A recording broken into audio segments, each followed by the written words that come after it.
Yan, magandang tanghali mga kapirikab. Grabe, sobrang init talaga ng panahon ngayon, no? Halos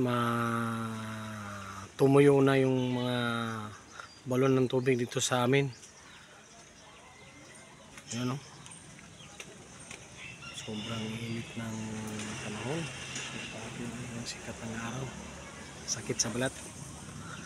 At nagkataon pa na brown out ngayon. Pero ano kayang nangyari sa tubig, oh? Naging putik yung tubig dito sa may sapa dito sa amin. Halos matuyo na yung tubig dito sa sapa at naging putik na yung kulay ng tubig. Ano kayang nangyari dun sa bukid?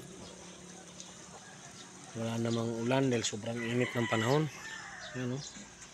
Pero yung kulay ng tubig sa sapa namin ay nagkulay putik. Halos matuyo na nga, oh.